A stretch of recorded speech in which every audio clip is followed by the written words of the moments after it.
SP ശ്രീകുമാരനും നടൻ ബിജു സോപാനത്തിനുമെതിരെ പരമ്പരയിൽ അഭിനയിച്ചിരുന്ന നടി ലൈംഗികാതിക്രമത്തിൻ്റെ പേരിൽ കേസ് കൊടുത്തിരുന്നു. ഈ വിഷയത്തോട് പ്രതികരിച്ചുകൊണ്ടുള്ള ബിജു സോപാനത്തിൻ്റെ അഭിമുഖവും ശ്രദ്ധിക്കപ്പെടുകയാണ്. ഇത് വ്യാജ പരാതിയാണെന്നും പരാതി കള്ളമാണെന്ന് തെളിയിക്കുമെന്നും ഒരു ഓൺലൈൻ മാധ്യമത്തിന് നൽകിയ അഭിമുഖത്തിൽ താരം പറഞ്ഞു. എന്നോട് പലരും ചോദിച്ചു, എന്തുകൊണ്ട് പെട്ടെന്ന് കാര്യങ്ങൾ തുറന്നു പറഞ്ഞില്ല എന്ന്.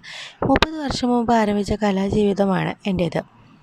വർഷങ്ങളോളം നാടകങ്ങളും പരമ്പരയും സിനിമകളും ചെയ്തു.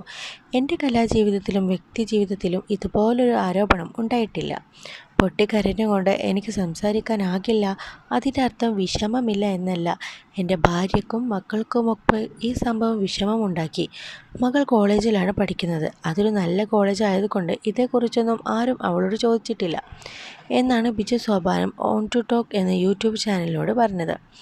SP ശ്രീകുമാറിനെക്കുറിച്ചും അഭിമുഖത്തിൽ ബിജു സോപാനം സംസാരിച്ചു. അവൻ സെറ്റിൽ വാ തുറന്ന് സംസാരിക്കില്ല. സ്ക്രിപ്റ്റ് പഠിക്കാൻ വേണ്ടി മാത്രമേ വാ തുറക്കൂ. ആരുടെ കാര്യത്തിലും ഇടപെടാതെ എവിടെയെങ്കിലും പോയി ഇരിക്കുന്നവനാണ്. മുൻകൂർ ജാമ്യം ലഭിക്കാനൊന്നും വലിയ പാടുണ്ടായില്ല. കോടതിക്ക് പെട്ടെന്ന് തന്നെ കാര്യം മനസ്സിലായി എന്ന് ബിജു സോപാനം പറഞ്ഞു. എൻ്റെ ഫോൺ അന്വേഷണ ഉദ്യോഗസ്ഥർക്ക് കൈമാറിയിട്ടുണ്ട്. എന്തെങ്കിലും ഡിലീറ്റ് ആക്കിയാൽ പോലും അവർക്കത് കണ്ടെത്താനാകും. അന്വേഷണ റിപ്പോർട്ട് വരട്ടെ, അതിനുള്ള സമയം എനിക്ക് തരണം. നിയമപരമായി ഇതിനെ നേരിട്ടേ പറ്റൂ എന്നും നടൻ കൂട്ടിച്ചേർത്തു.